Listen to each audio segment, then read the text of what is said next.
8ാം ക്ലാസ്സിലെ ഇംഗ്ലീഷിലെ കഴിഞ്ഞ വർഷത്തെ ആനുവൽ എക്സാമിൻ്റെ ക്വസ്റ്റ്യൻ പേപ്പറാണ് നമ്മൾ ഇന്ന് ഡിസ്കസ് ചെയ്യുന്നത്. സോ എന്തെല്ലാം ക്വസ്റ്റ്യൻസ് ആണ് എക്സാമിന് വന്നിരിക്കുന്നത് നോക്കാം അല്ലേ. Questions 1 to 5. Read the passage from the story A Day in the Country and answer the questions that follow. നമ്മൾ ടെക്സ്റ്റിൽ പഠിച്ചിട്ടുണ്ടായിരുന്നു അല്ലേ, A day in the country എന്ന് പറയുന്ന സ്റ്റോറി. ആ സ്റ്റോറിയിലെ ഒരു പാസേജ് ഇവിടെ തന്നിട്ടുണ്ട്. അതിനെ ബേസ് ചെയ്തിട്ട് 5 ക്വസ്റ്റ്യൻസും താഴെ തന്നിട്ടുണ്ട്. ഈ പാസേജ് വായിച്ചിട്ട് ആ ക്വസ്റ്റ്യൻസിൻ്റെ ഒക്കെ ആൻസേഴ്സ് ഇതിൽ നിന്ന് കണ്ടുപിടിക്കാനാണ്. ഇത് ടെക്സ്റ്റ് ബുക്കിൽ തന്നിട്ടുള്ള പാസേജ് തന്നെയാണ്, നിങ്ങൾക്ക് അറിയാവുന്നതാണ്. എന്നാലും നമുക്ക് ജസ്റ്റ് അതിൻ്റെ ഒരു മീനിങ് നോക്കിയിട്ട് പോവാം. That's a swarm of bees. Terenty informs them. Terenty പറഞ്ഞു കൊടുക്കുകയാണ് അല്ലേ, എന്താണ്, അതാണ് തേനീച്ചകളുടെ കൂട്ടം. They were flying looking for a home and when the rain came down upon them they settled. അവർ പറന്നു പോയി അവരുടെ വീട് തേടി പോവുകയാണ്. അതിനിടയ്ക്ക് മഴ പെയ്തപ്പോൾ മഴത്തുള്ളികൾ അവരുടെ മേൽ വീണപ്പോഴാണ് അവരെന്ത് ചെയ്തത്, അവർ ഒരു ഭാഗത്ത് സെറ്റിലായത് അല്ലേ, ഒരു ഭാഗത്ത് ഒതുങ്ങിക്കൂടിയത്. If a swarm is flying, you need only sprinkle water on them to make them settle. എന്താ പറയുന്നത്, ഈ തേനീച്ചകൾ ഇങ്ങനെ പറന്ന് നടക്കുകയാണെങ്കിൽ അവരെ ഒതുക്കി നിർത്താനായിട്ട് നമുക്ക് എന്ത് ചെയ്താൽ മതി, അവരുടെ മേലേക്ക് കുറച്ച് വെള്ളം സ്പ്രിങ്കിൾ ചെയ്യുക അല്ലേ, വെള്ളം തെറിപ്പിച്ച് കൊടുത്താൽ മതി. എന്നാൽ തന്നെ അവരൊരു ഭാഗത്ത് ഒതുങ്ങിക്കൂടും എന്ന് പറയാണ്. Now, if say you wanted to take the swarm, you would bend the branch with them into a sack and shake it and they all fall in. ഇനി നിങ്ങൾക്ക് ആ തേനീച്ചകളെ എടുക്കണമെങ്കിൽ, ആ തേനീച്ചയെ നിങ്ങൾക്ക് പിടിക്കുകയാണ് വേണ്ടെങ്കിൽ നിങ്ങൾ എന്ത് ചെയ്യുക, ആ തേനീച്ചകളുള്ള ആ കൊമ്പൊന്ന് ഒടിച്ചിട്ട് അതെന്ത് ചെയ്യുക, ഒരു ചാക്കിലേക്കാക്കിയിട്ട് ഒന്നിങ്ങോട്ട് ഷേക്ക് ചെയ്ത് കൊടുത്താൽ മതി അല്ലേ, ഒന്നിങ്ങോട്ട് കുലുക്കി കൊടുത്താൽ മതി. And they all fall in, അവയെല്ലാം അതിലേക്ക് വീണോളും എന്ന് പറയാണ് അല്ലേ. Then little Fiokla suddenly frowns and rubs her neck vigorously. Her brother looks at her neck and sees a big swelling on it. Then ആ ലിറ്റിൽ ഫിയോക്ല എന്ത് ചെയ്യുന്നുണ്ട്, അവളുടെ കഴുത്തിൽ ഇങ്ങനെ റബ്ബ് ചെയ്യുക അല്ലെ, കഴുത്തിൽ ഇങ്ങനെ ഒരക്കുന്നുണ്ട്. അപ്പോൾ അത് കണ്ടപ്പോൾ അവളുടെ ബ്രദർ കഴുത്തിലേക്ക് നോക്കി. അപ്പോൾ അവിടെ എന്താ കണ്ടത്, അവിടെ ഇങ്ങനെ ഒരു വീക്കം പോലെ അല്ലേ, ആകെ വീർത്തിരിക്കുന്നതായിട്ട് കാണണം. Hey loss the cobbler, do you know where you got that from? Fiocla, old girl, there are Spanish flies on some trees in the wood. The train has trickled off them and a drop has fallen on your neck. That's what has made the swelling. ആ cobbler അവളോട് ചോദിക്കുകയാണ്, അത് എങ്ങനെ അവിടെ വീക്കം വന്നതെന്ന് നിനക്കറിയോ ഫിയോക്ല എന്ന് ചോദിക്കുകയാണ് അല്ലേ. എന്നിട്ട് പറഞ്ഞു കൊടുക്കുകയാണ്, ഇവിടെ ചില മരങ്ങളിൽ സ്പാനിഷ് ഫ്ലൈസ് ഉണ്ട് അല്ലേ, സ്പാനിഷ് ഈച്ചകളുണ്ട്. ഈ മഴ ആ സ്പാനിഷ് ഫ്ലൈസിൻ്റെ മേലെ പതിച്ചപ്പോൾ അവരുടെ മേലിൽ നിന്നുള്ള ഒരു തുള്ളി നിന്റെ കഴുത്തിലും വന്ന് വീണിട്ടുണ്ട്, അതുകൊണ്ടാണ് അവിടെ ഒരു വീക്കം വന്നിട്ടുള്ളത് എന്ന് പറയാം. The sun appears from behind the clouds and floods the wood, the fields and the 3 friends with its warm light. ആ മേഘങ്ങൾക്കിടയിൽ നിന്നും ഉയർന്നു വന്നിട്ടുള്ള ആ സൂര്യൻ, അതിൻ്റെ പ്രകാശം ആ മരങ്ങളിലും ആ പറമ്പിലും അതുപോലെ ആ 3 ഫ്രണ്ട്സിൻ്റെ മേലും പരത്തുന്നുണ്ട്. The dark menacing cloud has gone far away and taken the storm with it. ആ ഇരുണ്ട ആ ഭീഷണിപ്പെടുത്തുന്ന തരത്തിലുള്ള ആ മേഘങ്ങൾ എങ്ങോ പോയി മറഞ്ഞു. അതുപോലെ തന്നെ അതിൻ്റെ കൂടെ തന്നെ ആ കൊടുങ്കാറ്റും മാഞ്ഞുപോയി. The air is warm and fragrant. Air, വായു ഇപ്പോൾ എങ്ങനെയുള്ളതാ, ഇളം ചൂടുള്ളതും അതുപോലെ സുഗന്ധപൂരിതവുമായിട്ടുള്ള എയറാണ് ഇപ്പോൾ അവിടെ ഉള്ളത്. ഓക്കെ, അപ്പോൾ ഇതാണ് ഇവിടെ തന്നിട്ടുള്ള പാസേജ്. ഇത് നിങ്ങൾ ടെക്സ്റ്റിൽ പഠിച്ചിട്ടുള്ളതാണ്. നിങ്ങൾ എന്ത് ചെയ്യുക, എക്സാമിന് പോകുമ്പോൾ പാഠഭാഗങ്ങളൊക്കെ നല്ല രീതിയിൽ വായിച്ച് അതിൻ്റെ അർത്ഥങ്ങളൊക്കെ മനസ്സിലാക്കിയിരിക്കുക. എന്നാലും ഇങ്ങനെയുള്ള ക്വസ്റ്റ്യൻസൊക്കെ വേഗം ആൻസർ ചെയ്യാനായിട്ട് പറ്റുള്ളൂ. ഓക്കെ, അപ്പോൾ പാസേജ് കണ്ടു. ഇനി നമുക്ക് ക്വസ്റ്റ്യൻസിന് ആൻസർ കണ്ടുപിടിക്കാം അല്ലേ. First one, how can one make the swarm of bees settle? എങ്ങനെയാണ് ഒരാൾക്ക് ഈ തേനീച്ചക്കൂട്ടത്തെ ഒതുക്കിയിരുത്താനായിട്ട് പറ്റുകയെന്നാണ് ചോദിക്കുന്നത്. നമ്മൾ ഈ പാരഗ്രാഫിൽ പറഞ്ഞിട്ടുണ്ടായിരുന്നു എങ്ങനെയാണ്, ബൈ സ്പ്രിങ്ക്ലിംഗ് വാട്ടർ. അവരുടെ മേലേക്ക് വെള്ളം ഇങ്ങനെ കുടഞ്ഞു കൊടുത്താൽ മതി, തെറിപ്പിച്ചാൽ മതി, അവർ ഒരു ഭാഗത്ത് പോയി ഒതുങ്ങിയിരുന്നോളൂ എന്ന് പറഞ്ഞു അല്ലേ. Then second one, what has made the swelling on Fiocla's neck? എന്താണ് ആ ഫിയോക്ലയുടെ കഴുത്തിൽ ആ വീക്കം വരാനായിട്ടുള്ള കാരണം എന്തായിരുന്നു എന്നാണ് ചോദിക്കുന്നത്. ഓക്കെ, ഏതാണ് ആൻസർ ചെയ്താൽ ഇവിടെ പാസേജിൽ കറക്റ്റായിട്ട് കൊടുത്തിട്ടുണ്ട്. There are Spanish flies on some trees in the wood, the rain has trickled off them and a drop has fallen on Fiocla's neck. That's what has made the swelling. ആ Spanish ഫ്ലൈസിൻ്റെ മേലെ പതിച്ച ആ മഴത്തുള്ളിയിൽ നിന്നൊന്ന് ഫിയോക്ലയുടെ കഴുത്തിൽ വീണിട്ടുണ്ട്, അതുകൊണ്ടാണ് വീക്കം സംഭവിച്ചിട്ടുള്ളത്. ഓക്കെ, അപ്പോൾ ഇതന്നെ കറക്റ്റായിട്ട് നിങ്ങൾ എഴുതിയാൽ മതി. ഇനി third question, pick out the sentence that describe the clear whether. അവിടെയുള്ള ആ ക്ലിയർ ആയിട്ടുള്ള ആ ഒരു കാലാവസ്ഥയെ വിവരിക്കുന്ന സെൻറ്റൻസ് ഏതാണെന്ന് എഴുതാനാണ്. ഏതാണ് നമ്മൾ പറഞ്ഞിട്ടുണ്ട് അല്ലേ, ഈ ലാസ്റ്റ് പാരഗ്രാഫിൽ വരുന്ന ആ ഒരു സെൻറ്റൻസ് ആണ്. The sun appears from behind the clouds and floods the wood the fields and the tree friends with its warm light. ആ സൂര്യൻ എന്ത് ചെയ്യുന്നു, ഈ സൂര്യൻ്റെ ലൈറ്റ് ആ മരങ്ങളിലും ദെൻ ആ പറമ്പുകളിലും അതുപോലെ ആ 3 ഫ്രണ്ട്സിൻ്റെ മേലും പതിക്കുന്നുണ്ടെന്ന് പറയുന്നുണ്ട് അല്ലേ. ഇനി fourth one, find out the word from the passage which means in a very forceful way. ഈ പാസേജിലുള്ള ഒരു വേർഡ് കണ്ടുപിടിക്കാനാണ്. ആ വേർഡിൻ്റെ അർത്ഥം എന്തായിരിക്കണം, ഇൻ എ ഫോഴ്സ്ഫുൾ വേ എന്ന് വെച്ചാൽ ശക്തമായി എന്നർത്ഥം വരുന്ന ഒരു വേർഡ്. സോ ഏതാ വരുന്നത്, യെസ്, വിഗറസ്ലി എന്നതാണ് അല്ലേ.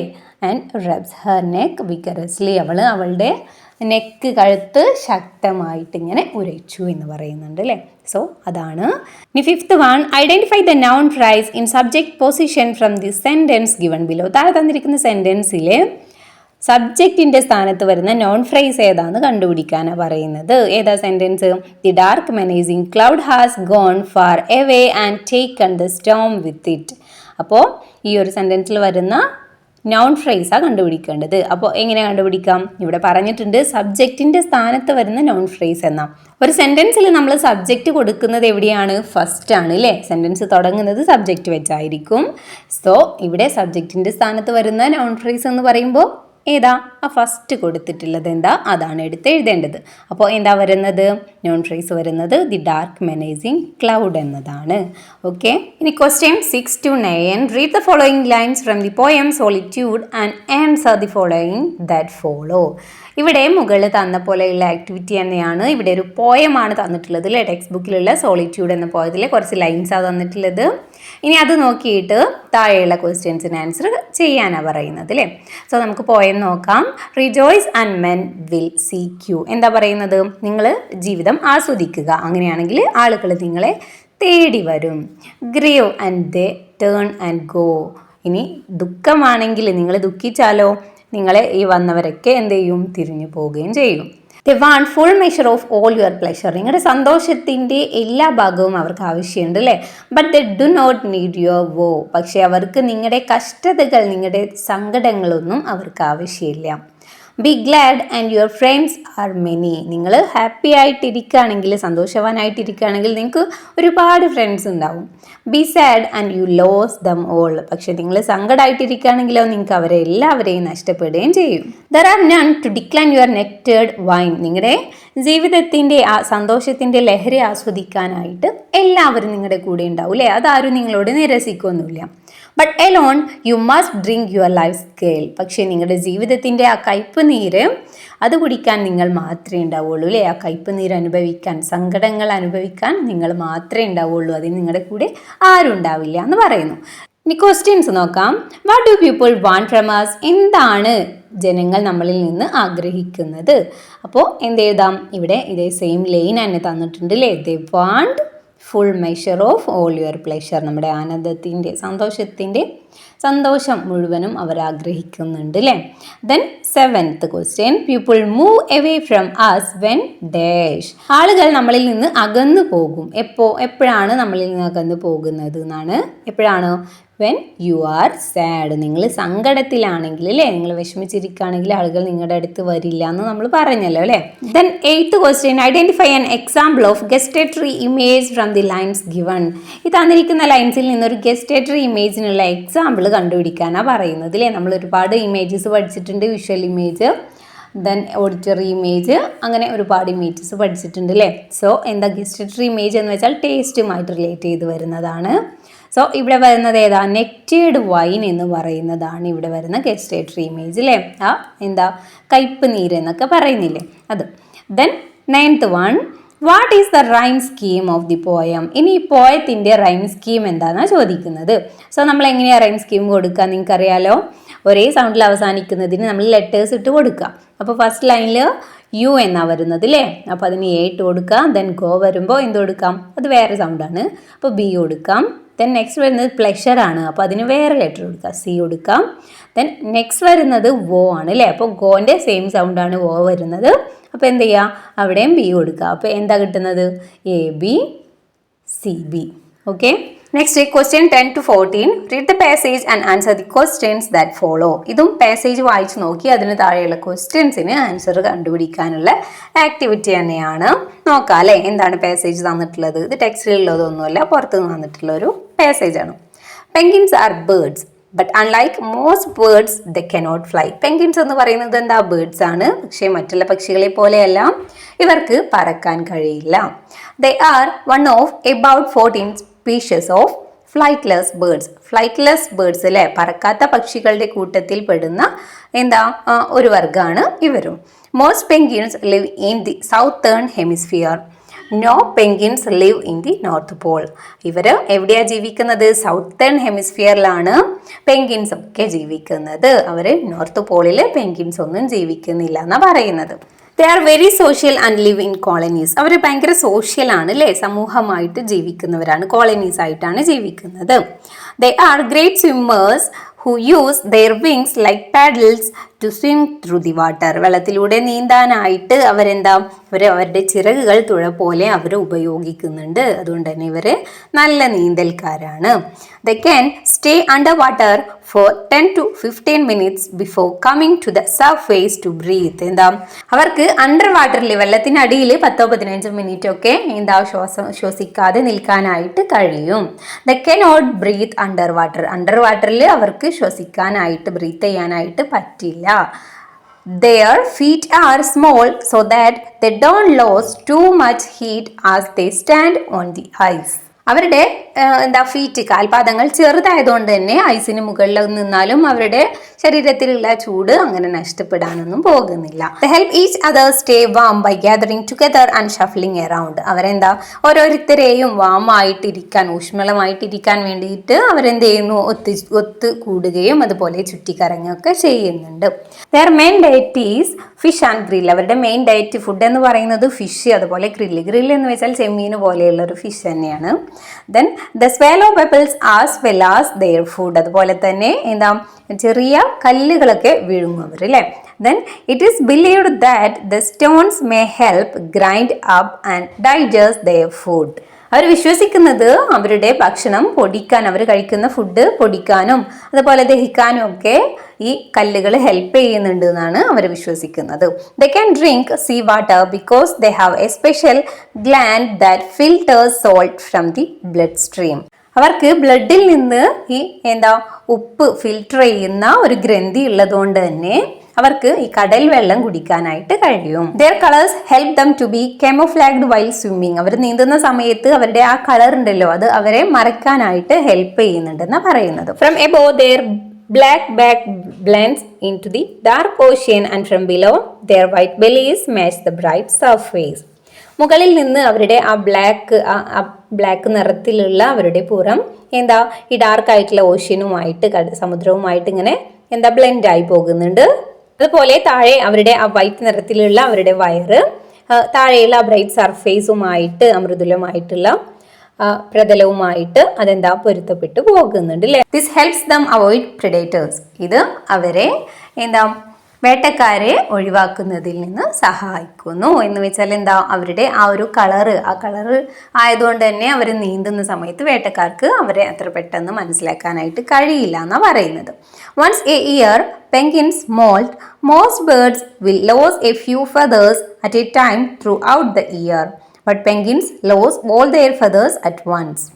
വർഷത്തിൽ ഒരിക്കൽ പെൻഗ്വിൻസ് എന്ത് ചെയ്യുന്നുണ്ട്, മോൾട്ട് ചെയ്യാന്ന് വെച്ചാൽ അവരുടെ ആ തൂവലുകൾ, അവരുടെ ശരീരത്തിലുള്ള തൂവലുകൾ മുഴുവൻ കൊഴിഞ്ഞു പോകുന്നുണ്ട് അല്ലേ. എന്നിട്ട് പുതിയ തൂവലുകൾ വരികയാണ് ചെയ്യുക. ഇത് എല്ലാ ബേർഡ്സിനും കുറച്ച് തൂവലുകളൊക്കെ ഒരു വർഷത്തിൽ കൊഴിഞ്ഞു പോകാറുണ്ട്. പക്ഷെ പെൻഗ്വിൻസിന് എങ്ങനെയാണ്, ഒന്നിച്ച് എല്ലാ തൂവലുകളും അങ്ങനെ കൊഴിഞ്ഞു പോവുക ചെയ്യുന്നത്. They cannot swim without feathers. Feathers ഇല്ലാതെ, തൂവലുകൾ ഇല്ലാതെ അവരെ കൊണ്ട് നീന്താനൊന്നും കഴിയില്ല. So they eat a lot more before they molt to survive the 2 to 3 weeks it takes for their feathers to grow up. അവരുടെ തൂവലുകൾ വളർന്നു വരുന്നതിന് വേണ്ടിയിട്ട്, വീണ്ടും പുതിയ തൂവലുകൾ വരുന്നതിന് വേണ്ടിയിട്ട് അവർ 2-3 ആഴ്ച സമയമെടുക്കും. ആ സമയം അവരെന്ത് ചെയ്യും? ഒരുപാട് ഭക്ഷണമൊക്കെ കഴിക്കും അല്ലേ? എന്തിനു? പെട്ടെന്ന് തൂവലുകൾ വരാൻ വേണ്ടിയിട്ട്. ഓക്കെ, അപ്പോൾ ഇനി തന്നിരിക്കുന്ന ക്വസ്റ്റ്യൻസ് നമുക്ക് നോക്കാം. അപ്പോൾ ഇവിടെ ഇങ്ങനെയുള്ള പാസേജ് ഒക്കെ തരുമ്പോൾ നല്ല രീതിയിൽ നിങ്ങൾ വായിച്ച് മനസ്സിലാക്കാനായിട്ട് ശ്രമിക്കാം. ഓക്കെ, അത്യാവശ്യം മീനിങ് മനസ്സിലായാൽ മാത്രമേ നമുക്ക് ആൻസർ കറക്റ്റായിട്ട് എഴുതാനായിട്ട് പറ്റുള്ളൂ. ഓക്കെ, അപ്പോൾ ഫസ്റ്റ് ക്വസ്റ്റ്യൻ നോക്കാം. Where do most of the penguins live? എവിടെയാണ് കൂടുതലായിട്ടും പെൻഗ്വിൻസ് ജീവിക്കുന്നത്? നമ്മൾ പറഞ്ഞു അല്ലേ, പാസേജിൽ ആദ്യം തന്നെ പറഞ്ഞിട്ടുണ്ടായിരുന്നു. എവിടെയാ? Most penguins live in southern hemisphere. Okay, then 11th question. Why do penguins swallow pebbles? എന്തിനാണ് പെൻഗ്വിൻസ് പെബിൾസ്, കല്ലുകൾ കഴിക്കുന്നത്, വിഴുങ്ങുന്നത്? എന്തിനു വേണ്ടിയിട്ടാണ് ചോദിക്കുന്നത്. എന്തിനാണ് പറഞ്ഞിട്ടുണ്ടായിരുന്നു അല്ലേ? It is believed that the pebbles may help grind up and digest their food. അവർ വിശ്വസിക്കുന്നത് അവരുടെ ഫുഡുകൾ ദഹിക്കാനും അതുപോലെ അത് പൊടിക്കാനും ഒക്കെ ഈ കല്ലുകൾ ഹെൽപ്പ് ചെയ്യുമെന്നാണ് അല്ലേ? അതുകൊണ്ടാണ് അവർ കല്ലുകൾ വിഴുങ്ങുന്നത്. Then 12th one. How do penguin keep themselves warm? എങ്ങനെയാണ് പെൻഗ്വിൻസ് അവരുടെ ആ ഒരു വാംനെസ് എന്ന് വെച്ചാൽ ആ ഒരു ചൂട്, ആ ഒരു ഊഷ്മളത അവരെപ്പോഴും നിലനിർത്തുന്നത് എങ്ങനെയാണെന്ന് ചോദിക്കുന്നത്. നമ്മൾ പറഞ്ഞിട്ടുണ്ടായിരുന്നു അല്ലേ, the help each other stay warm by gathering together and shuffling around. അവരിങ്ങനെ ഒത്തുകൂടിയിട്ടും അതുപോലെ ഇങ്ങനെ ചുറ്റി നടന്നുകൊണ്ടും അവരെന്ത് ചെയ്യും? അവരുടെ ആ ഒരു വാംനെസ്, ചൂടെപ്പോഴും നിലനിർത്തിക്കൊണ്ടിരിക്കും. Then 13th question. What is the main diet of the penguins? പെൻഗ്വിൻസിന്റെ മെയിൻ ഡയറ്റ് എന്താണെന്ന് ചോദിക്കുന്നത്. പറഞ്ഞിട്ടുണ്ട് അല്ലേ, their main diet is fish and krill. അതൊക്കെ കറക്റ്റായിട്ട് ഈ പാസേജിൽ തന്നിട്ടുണ്ട്. ജസ്റ്റ് നോക്കി എഴുതിയെടുത്താൽ മാത്രം മതി. Then 14th question. How does the colour of penguins help them to disguise themselves from their predators? എങ്ങനെയാണ് വേട്ടക്കാരിൽ നിന്ന് അവരുടെ കളർ കൊണ്ട് അവർക്ക് മറയാനായിട്ട്, വേട്ടക്കാർ കാണാതെ മറയാനായിട്ട് എങ്ങനെയാണ് അവരുടെ കളർ അവരെ ഹെൽപ്പ് ചെയ്യുന്നതെന്ന് ചോദിക്കുന്നത്. എങ്ങനെയാണ് നമ്മളിവിടെ പറഞ്ഞിട്ടുണ്ടായിരുന്നു. From above their black bags blend into the dark ocean and from below their white bellies match the bright surface. This help them avoid predators. ഇനി അടുത്തത് question 15. Prepare A profile of Victor Mary Hugo using the details given below. Use appropriate linkers wherever necessary. നിങ്ങളോട് Victor Mary ഹ്യൂഗോയുടെ ഒരു profile എഴുതാനാണ് പറഞ്ഞിട്ടുള്ളത് അല്ലേ? അതിന് വേണ്ടിയിട്ടുള്ള hints, സൂചനകൾ താഴെ തന്നിട്ടുണ്ട്. ഇനി നിങ്ങൾ അതൊന്ന് ഡെവലപ്പ് ചെയ്ത് ആവശ്യമുള്ളിടത്തൊക്കെ ലിങ്കേഴ്സ് യൂസ് ചെയ്യാന്ന് വെച്ചാൽ നമ്മൾ പ്രിപ്പോസിഷൻസ് ഒക്കെ യൂസ് ചെയ്ത് എഴുതാം. അപ്പോൾ ഇവിടെ നമുക്ക് തന്നിരിക്കുന്ന ഡീറ്റെയിൽസ് എന്തൊക്കെയാണ്? ബർത്ത് തന്നിട്ടുണ്ട് അല്ലേ, ജനനം. ദെൻ നിക് നെയിം, അദ്ദേഹത്തിൻ്റെ വിളിപ്പേര്. ദെൻ ഒക്യുപ്പേഷൻ, അദ്ദേഹത്തിൻ്റെ ജോലി അല്ലേ. ദെൻ നോട്ടബിൾ വർക്ക്, അദ്ദേഹം ചെയ്തിട്ടുള്ള വർക്കുകൾ, ഫേമസ് ആയിട്ടുള്ള അദ്ദേഹത്തിൻ്റെ വർക്കുകൾ തന്നിട്ടുണ്ട്. ദെൻ ഡെത്ത്, മരണം തന്നിട്ടുണ്ട്. ഇവയൊക്കെ യൂസ് ചെയ്തിട്ടാണ് എഴുതാനുള്ളത്. ഓക്കെ, അപ്പോൾ നമുക്ക് ജസ്റ്റ് എഴുതി നോക്കാം. ഫസ്റ്റ് നമ്മൾ ആരുടെ പ്രൊഫൈലാണോ എഴുതാനുള്ളത് അവരുടെ പേര് ഹെഡിങ് ആയിട്ട് കൊടുക്കുക. ഇവിടെ വിക്ടർ മേരി ഹ്യൂഗോ എന്ന് ഹെഡിങ് കൊടുത്തിട്ടുണ്ട്. ദെൻ എങ്ങനെ എഴുതാം? ഫസ്റ്റ് ബർത്തിലെ ജനനാണ് എഴുതേണ്ടത്. അപ്പോൾ നമ്മൾ വിക്ടർ മേരി ഹ്യൂഗോ വാസ് ആണ് യൂസ് ചെയ്യേണ്ടത് കേട്ടോ. So was born on 26 February 1802 in France. എവിടെയാ അദ്ദേഹം ജനിച്ചിട്ടുള്ളത്? അപ്പോൾ ഇവിടെ ഡേറ്റ് ഒക്കെ കൊടുക്കുമ്പോൾ നമ്മൾ അതിന് മുന്നേ യൂസ് ചെയ്യുന്നത് എന്താണെന്ന് ശ്രദ്ധിക്കണം. ഇവിടെ നമ്മൾ ബോൺ ഓൺ 26 February എന്നാണ് കൊടുത്തിട്ടുള്ളത് അല്ലേ. ഇവിടെ ഓൺ ആണ് യൂസ് ചെയ്തിട്ടുള്ളത്. കാരണം എന്താ, നമുക്ക് വർഷം മാത്രമല്ല തന്നിട്ടുള്ളത്, കറക്റ്റ് ആയിട്ടുള്ള ഡേറ്റും ഡേയും ഒക്കെ തന്നിട്ടുണ്ട് അല്ലേ. അങ്ങനെ ഡേറ്റും ഡേയും എല്ലാം കൂടി തന്നിട്ടുണ്ടെങ്കിൽ നമ്മൾ ഓൺ യൂസ് ചെയ്ത് വേണം എഴുതാൻ. അല്ലാതെ നമുക്ക് വർഷം മാത്രമാണ് തന്നിട്ടില്ലെങ്കിൽ എന്ത് ചെയ്യാം? ഇൻ യൂസ് ചെയ്ത് എഴുതാം. ഇവിടെ ഇപ്പോൾ 1802 എന്നുള്ള ഇയർ മാത്രമേ തന്നിട്ടുള്ളെങ്കിൽ നിങ്ങൾ എങ്ങനെ എഴുതേണ്ടി വരും? Victor Mary Hugo was born in 1802. Okay, അപ്പോൾ അങ്ങനെ എഴുതാം. ഇവിടെ മൊത്തത്തിൽ ഡേറ്റും ഡേയും ഒക്കെ തന്നതുകൊണ്ടാണ് നമ്മൾ ഓൺ യൂസ് ചെയ്ത് എഴുതുന്നത്. അത് നിങ്ങൾ ശ്രദ്ധിക്കുക. അതുപോലെ സ്ഥലം തന്നിട്ടുണ്ട് അല്ലേ, ഫ്രാൻസ് എന്ന് മാത്രമാണ് തന്നിട്ടുള്ളത്. അപ്പോൾ നമ്മൾ ഇൻ എഴുതാം, in France. Then he was known as ocean man. അദ്ദേഹം അറിയപ്പെടുന്നത് എന്താണ്? ഓഷ്യൻ മാൻ എന്നാണ് അറിയപ്പെടുന്നത്. ഇവിടെയൊക്കെ നമ്മൾ ഹി വാസ് എന്നാണ് യൂസ് ചെയ്ത് എഴുതേണ്ടത് കേട്ടോ, ഈസ് എഴുതരുത് ഒരിക്കലും. ദെൻ നെക്സ്റ്റ് എന്താ അദ്ദേഹത്തിൻ്റെ ഒക്യുപ്പേഷൻസ് അല്ലെ, തൊഴിൽ അദ്ദേഹം എന്തൊക്കെയാണ് ചെയ്യുന്നതെന്ന് തന്നിട്ടുള്ളത്. സോ അതിനെ നമുക്ക് എങ്ങനെ എഴുതാം? ഹി വാസ്, അദ്ദേഹം ആയിരുന്നു, എന്തായിരുന്നു? എ ഡ്രാമാറ്റിസ്റ്റ്, അതുപോലെ essayist and A politician. Okay, then ഇനി തന്നിട്ടുള്ളത് നോട്ടബിൾ വർക്ക്സ് ആണ് അല്ലേ, അദ്ദേഹത്തിൻ്റെ ഫേമസ് ആയിട്ടുള്ള വർക്കുകൾ ഏതൊക്കെയാണെന്നാണ്. സോ അതിനെ നമുക്ക് എങ്ങനെ എഴുതാം? ഇതുപോലെ തന്നെ ഹിസ് ഫേമസ് വർക്ക്സ് അല്ലെങ്കിൽ ഹിസ് നോട്ടബിൾ വർക്ക്സ് ആർ എന്ന് എഴുതാം. എന്നിട്ട് അതെന്തൊക്കെയാണ് തന്നിട്ടുള്ളത് അതുപോലെ എടുത്ത് എഴുതിയാൽ മതി. Ruy Blas and the hunchback of Notre Dame. Okay, then next death ആണ് അല്ലേ, മരണം തന്നിട്ടുണ്ട്. സോ അതിനെ നമ്മൾ എങ്ങനെ എഴുതാം? ഡേറ്റുകൾ എഴുതുമ്പോൾ നമ്മൾ ശ്രദ്ധിക്കാം. ഇവിടെ ഹി ഡെഡ്, ഡേറ്റ് കറക്റ്റ് ആയിട്ട് ഡേയും ഡേറ്റും ഒക്കെ തന്നിട്ടുണ്ട്. സോ നമുക്ക് he dead on 22 May 1885 at Paris in Japan. ഇവിടെ എന്താ? ജപ്പാനിലെ പാരീസിൽ എന്നാ പറയുന്നത്. 2 സ്ഥലം തന്നിട്ടുണ്ട് അല്ലേ. അപ്പോൾ നമ്മൾ ഫസ്റ്റ് തന്നിരിക്കുന്ന സ്ഥലത്തിന് അറ്റ് യൂസ് ചെയ്യുക, സെക്കൻഡ് തന്നിരിക്കുന്ന സ്ഥലത്തിന് ഇൻ യൂസ് ചെയ്യുക. അങ്ങനെ വേണം എഴുതാൻ. അതൊക്കെ നിങ്ങളൊന്ന് ശ്രദ്ധിച്ചാൽ മതി. ബാക്കി കൂടുതലായിട്ടുള്ള ഡീറ്റെയിൽസ് ഒന്നും നിങ്ങൾ ആഡ് ചെയ്ത് എഴുതണ്ട. ഈ തന്നിരിക്കുന്ന പോയിന്റുകൾ മാത്രം ഒന്ന് ഡെവലപ്പ് ചെയ്ത് എഴുതിയാൽ മതി. ഇനി അടുത്ത question 16 to 18. Answer any 2 of the following. ഇനി 16 മുതൽ 18 വരെ അല്ലേ 3 ക്വസ്റ്റ്യൻസ് ഉണ്ട്. അതിലേതെങ്കിലും 2 എണ്ണത്തിന് മാത്രം നിങ്ങൾ ആൻസർ ചെയ്താൽ മതി. 5 മാർക്ക് വരുന്ന ക്വസ്റ്റ്യൻസ് ആണ് അല്ലേ.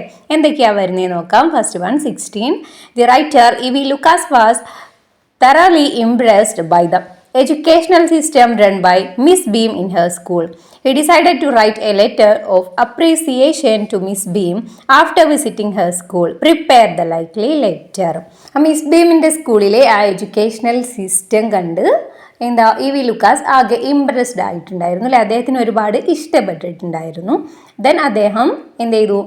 അവിടെ പോയി വിസിറ്റ് ചെയ്തു വന്നതിന് ശേഷം ആ മിസ് ബീമിന് എന്താ അവരുടെ ആ എഡ്യൂക്കേഷണൽ സിസ്റ്റത്തെ കുറിച്ച് അപ്രീസിയേറ്റ് ചെയ്തുകൊണ്ട് അഭിനന്ദിച്ചുകൊണ്ട് ഒരു ലെറ്റർ എഴുതാനായിട്ട് തീരുമാനിക്കുകയാണ്. ആ ഒരു ലെറ്ററാണ് നിങ്ങളോട് ഇവിടെ എഴുതാനായിട്ട് പറഞ്ഞിട്ടുള്ളത്. അപ്പോൾ ഇവിടെ ലെറ്റർ എഴുതാനാണ് പറഞ്ഞിട്ടുള്ളത് അല്ലേ. അപ്പോൾ ലെറ്റർ എഴുതാൻ നിങ്ങൾക്കറിയാലോ, നമ്മൾ എന്ത് ചെയ്യുക, എന്ത് ടോപ്പിക്ക് വെച്ചാണോ നിങ്ങൾക്ക് ലെറ്റർ എഴുതാൻ തന്നിട്ടുള്ളത് ആ ഒരു ടോപ്പിക്ക് അതിൽ ഉൾപ്പെടുത്തി എഴുതുക.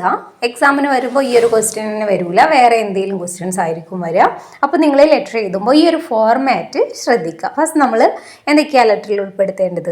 അഡ്രസ്സ് അല്ലേ, നമ്മൾ എഴുതുന്ന ആളുടെ അഡ്രസ്സ് എഴുതുക. ദെൻ ഡേറ്റ് കൊടുക്കുക. ദെൻ നമ്മൾ ഫസ്റ്റ് ഒരു സല്യൂട്ടേഷൻ എന്ന് വെച്ചാൽ എന്താ, ഒരു അഭിസംബോധന അല്ലേ. നമ്മൾ ഫ്രണ്ടിനാണെങ്കിൽ ഡിയർ ഫ്രണ്ട്, അല്ലെ ടീച്ചേഴ്സിനാണെങ്കിൽ റെസ്പെക്റ്റഡ് ടീച്ചർ, അങ്ങനെയൊക്കെ കൊടുക്കൂലേ. ദെൻ നെക്സ്റ്റ് നമ്മൾ എന്ത് ചെയ്താം? ഒരു ഇൻട്രൊഡക്ഷൻ അല്ലേ, എന്താ ഒരു സുഖവിവരങ്ങൾ അന്വേഷിക്കുന്ന രീതിയിൽ I hope you are doing well, നന്നായിരിക്കുന്നു എന്ന് വിചാരിക്കുന്നു എന്നൊക്കെ പറഞ്ഞ് തുടങ്ങുക. ദെൻ അത് കഴിഞ്ഞ് സെക്കൻഡ് പാരഗ്രാഫായിട്ട് നമ്മൾ ആ ലെറ്ററിൽ എന്ത് കാര്യമാണ് ഉൾപ്പെടുത്താനുള്ളത് ആ ഒരു കാര്യം അവിടെ എഴുതുക അല്ലേ. നമ്മൾ ഇപ്പോൾ ഇവിടെ എന്താണ് ഇ വി ലുക്കാസ് എന്താ മിസ് ബീമിനെ അപ്രീസിയേറ്റ് ചെയ്തുകൊണ്ട് എഴുതുകയാണ് അല്ലേ. അപ്പോൾ ആ സ്കൂളിലെ കാര്യങ്ങളൊക്കെ ആ സിസ്റ്റമൊക്കെ എനിക്ക് ഒരുപാട് ഇഷ്ടപ്പെട്ടു അങ്ങനെയൊക്കെ പറഞ്ഞ് അവരെ അഭിനന്ദിക്കുന്ന രീതിയിൽ എഴുതാം. ദെൻ ലാസ്റ്റ് ഒരു കൺക്ലൂഷൻ, എന്നാൽ ഞാൻ നിർത്തുന്നു എന്നൊക്കെ പറഞ്ഞ് നമ്മൾ എഴുതൂലേ. ദെൻ അങ്ങനെ എഴുതാം. ദെൻ ലാസ്റ്റ് യുവേഴ്സ് ഫെയ്ത്ത്ഫുള്ളി, പിന്നെ സൈൻ കൊടുക്കുക, പേര് കൊടുക്കുക.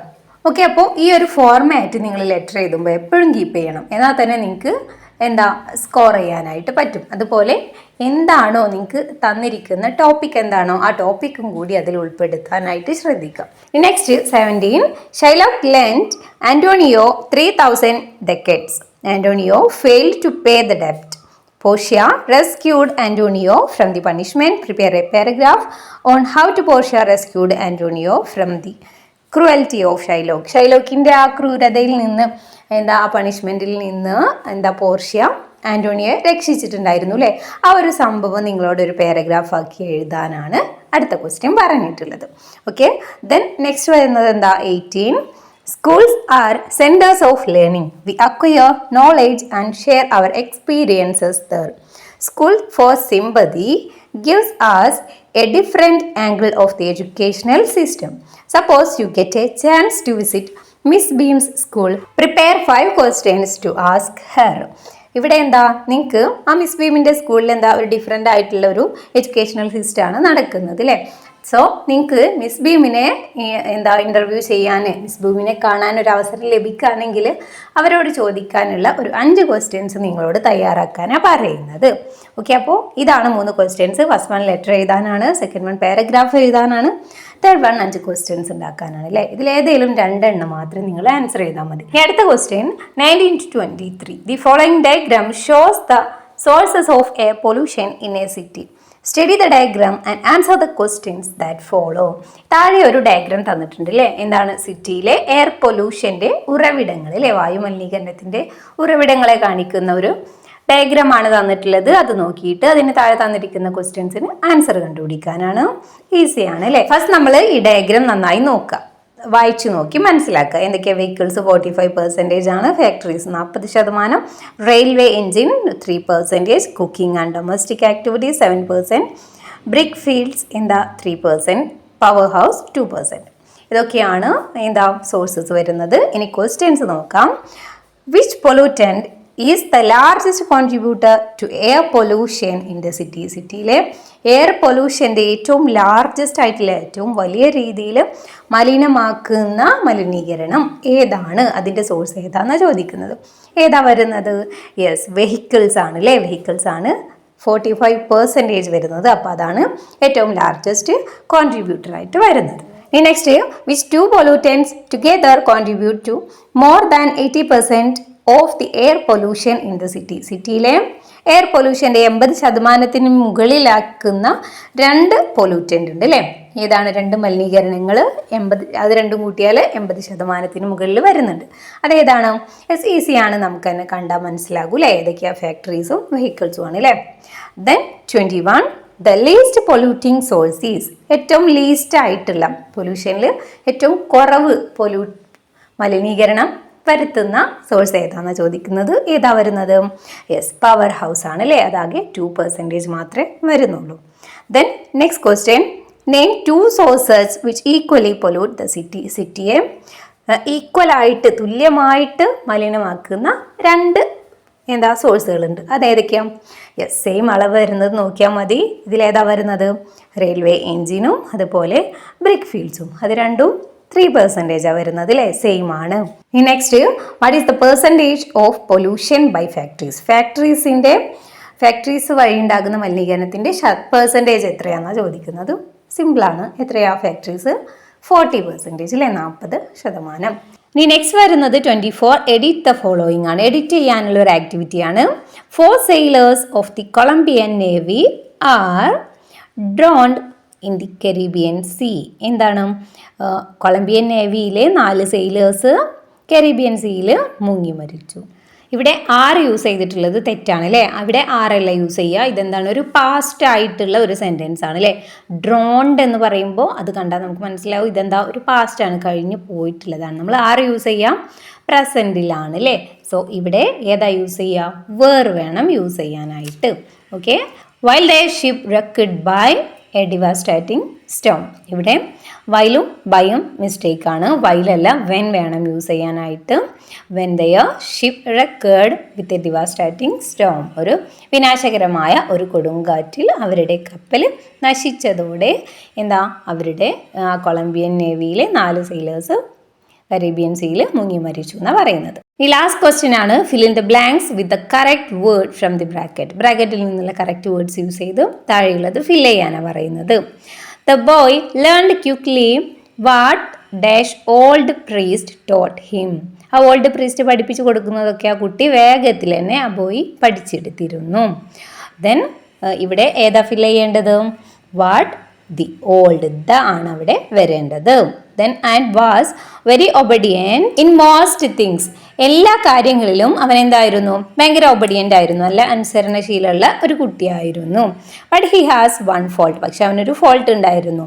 He liked to draw cats during study hours. പഠിക്കുന്ന സമയത്ത് എന്ത് ചെയ്യും? കാറ്റ്സിനെ ഇങ്ങനെ വരക്കും അല്ലേ, പൂച്ചകളുടെ ചിത്രം ഇങ്ങനെ വരക്കും. And to draw cats even dash cats ought not to have been drawn at all. ഇവിടെ എന്താ ഫിൽ ചെയ്യാനുള്ളത്? വേറാണ് വരുന്നത്. കാറ്റ്സിനെ വരയ്ക്കാൻ പാടില്ലാത്ത സമയത്തും അവൻ എന്ത് ചെയ്യും? കാറ്റ്സിനെ വരച്ചുകൊണ്ട് തന്നെ ഇരിക്കും.